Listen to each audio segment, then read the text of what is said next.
Welcome back to the second part of the Rose Cardigan sleeve section. Now today we are going to be continuing to work on our sleeves, and this is for the round version of the sleeves. Both the long and the short versions are started in the same way. You should have already worked your first round, and we're going to be going on to continue to work the length of our sleeves today. If you are waiting for the tapered version, that will be available after this video has gone live.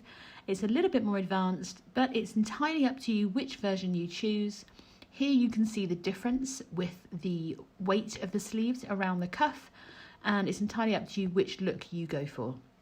So I have 76 single crochets around my armhole because I am making an extra large, and actually I'm pretty pleased. So as you can see, this is what we're aiming for. Something that's not puckering, it's nice and flat and even.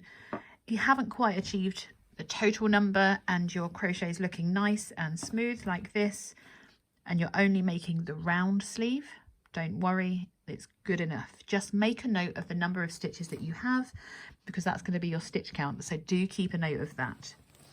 So I haven't joined yet. At the end of round one, and once we have our stitch count noted, we're going to slip stitch into that first single crochet that we made. So we just insert our hook through that first single crochet, pull through and straight through the loop on your hook.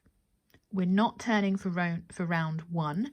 If you're making the tapered version, just wait here. You can attach a different ball if you want to over to the other sleeve. I won't personally, because I'd rather work on one sleeve at a time. But you're ready to work your tapered sleeve onto your cardigan if you want to. If you are, like me, continuing on to make the round sleeve, long or short, we're going to start that one together now. So for our standard round sleeve, we're going to be starting round 2 together, and this is the same for all sizes. We're going to start by making a chain of 1, and into each stitch around we're going to be working 1 extended half double crochet. So we start by yarning over, insert your hook back into that same stitch that you worked your first stitch into, yarn over, bring a loop up, yarn over, just pull through that first loop, yarn over and pull through all 3 loops. We're going to continue to work 1 extended half double crochet into each stitch around, all the way back around to the start of our round. So continue to work 1 extended half double crochet into each stitch around, and I'll meet you when you've come all the way back, ready to join and turn. So at the end of round 2, you should have the starts of your sleeve. Now, just like we did before, we're going to be slip stitching into the top of the first stitch that we made. So we're going to ignore our slip stitch and our chain 1 and go into the top of our first stitch. So there's our slip stitch, there's our chain 1, and we're inserting our hook, ignore, under the top of that first stitch that we made to slip stitch to join. So just pull through and pull through the loop on your hook. I'm going to make my chain of 1 and I'm turning my work. Bear with.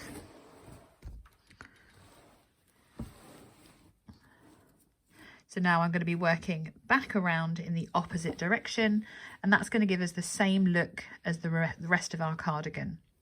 We don't want to do a flat sleeve when we've got these beautiful ribs throughout our cardigan. Your stitch count should be the same as it was for round 1, which is why I advised to make a note of it. So I still have my stitch count of 76. This time they're extended half double crochets. So for rounds 3 to 6, we're going to be repeating round 2 that we've just done. We're going to chain 1, work 1 extended half double crochet into the same and each stitch around, join and turn, ready to start again with our churning chain of 1. So we do need to make sure that we're working back into that stitch where we've just done our chain 1. So we're yarning over and inserting our hook into that same stitch, a little bit tight for me, there we go, and work our first extended half double crochet. And then we just repeat that all the way round. When we get back, we have to remember it's going to look like this.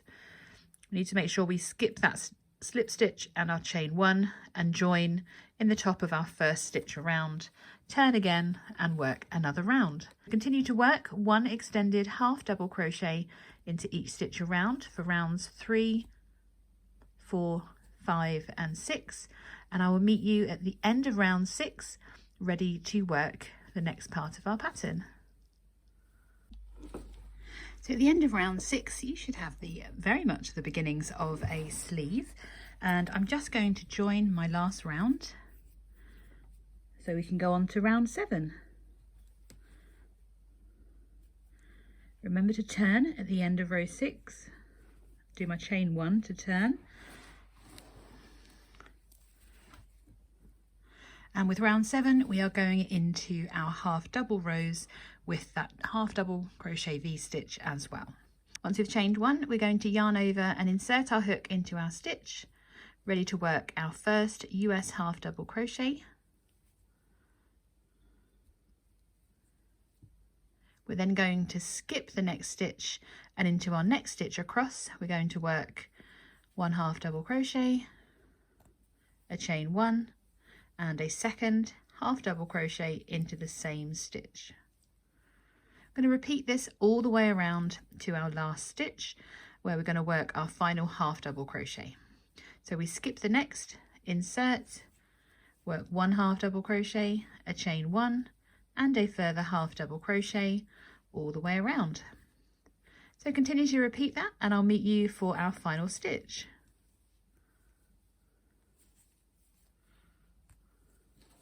So I have 3 stitches remaining. I'm just working my final half double crochet, chain 1, half double crochet before I work my final half double crochet into that last stitch, and then I'm going to slip stitch to the first half double crochet that I made.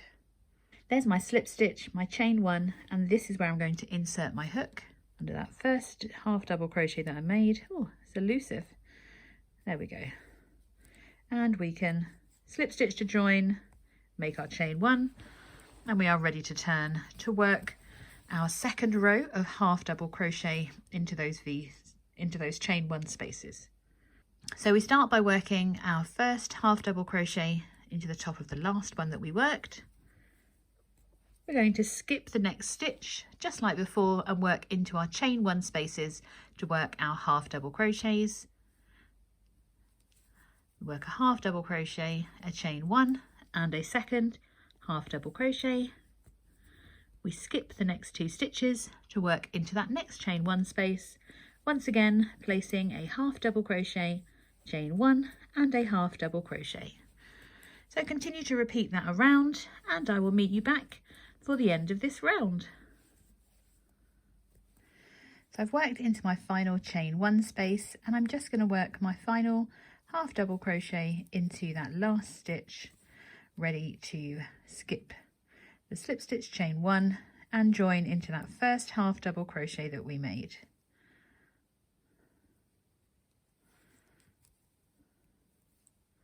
Going to chain 1 and ready to turn. So for round 9 we're going back into our extended half double crochets. As always we're going to yarn over and work into that first stitch, working our first extended half double crochet. We then skip the next stitch and work into our chain 1 space to work our next extended half double crochet. We're going to then work into that next stitch across, working another extended half double crochet and skipping the next, ready to work into our chain 1 space. It's exactly the same as we did for our cardigan, it's just this time we're working in turned rounds.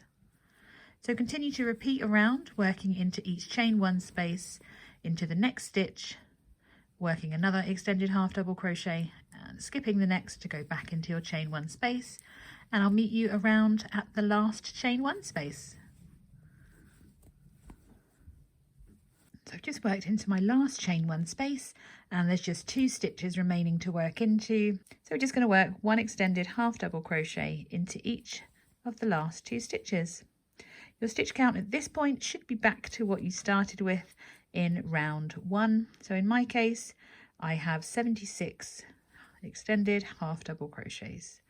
We slip stitch to join to the top of that first extended half double crochet, chain 1, and we're ready to turn. At the end of round 9, we've established the pattern to make our sleeves. It all depends on what length sleeve you want to create. If you're making a short round sleeve, the sizes extra small through to XL, for rounds 10 through to 13, you're going to repeat round 2. That's that extended half double crochet, joined and turned before we repeat round 2 again. If you're making a short sleeve for sizes 2XL through to 5XL, you're going to be repeating round 2 for one more round, just for round 10.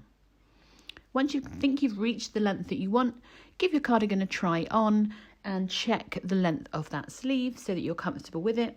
You can then go on to add some optional ribbing to the short sleeve if you want to. That video is going to be available in a couple more days. If you're making a long sleeve, for rounds 10 to 13, you're going to go ahead and repeat round 2. And then from rounds 14 to 30, you're going to be repeating rounds 7 through to 13, twice more to achieve that length. Again, try on your cardigan, check the length of your sleeve. The ribbing that we're creating is about 2.5 to 3 inches long for the long sleeve. So you're going to be adding on that additional round of ribbing. You're going to be adding on some extra length with the ribbing once you've completed the length of your sleeve. So be aware of that when you're trying that on. If you do need to adjust your sleeve length, you can simply repeat rounds 7 to 13, making sure that you end on an extended half double crochet round. It's going to make your life easier when you're working the ribbing onto your sleeve if you're working it onto one of those rounds with the extended half double crochets. If you did want to go ahead and try the tapered version of the sleeve to create less bulk around your wrist, you can do. But if you want to just continue to create that lovely full sleeve, just make a long sleeve, leaving that length and the width there. The ribbing is going to create the option to bring in that cuff so you get a tight fit around your sleeve. I will see you in the next video once you've completed both your sleeves. Don't forget you're going to have to repeat this for the other side of your cardigan, and we can add on our ribbing and finish off our cardigans. I'll see you in the next video.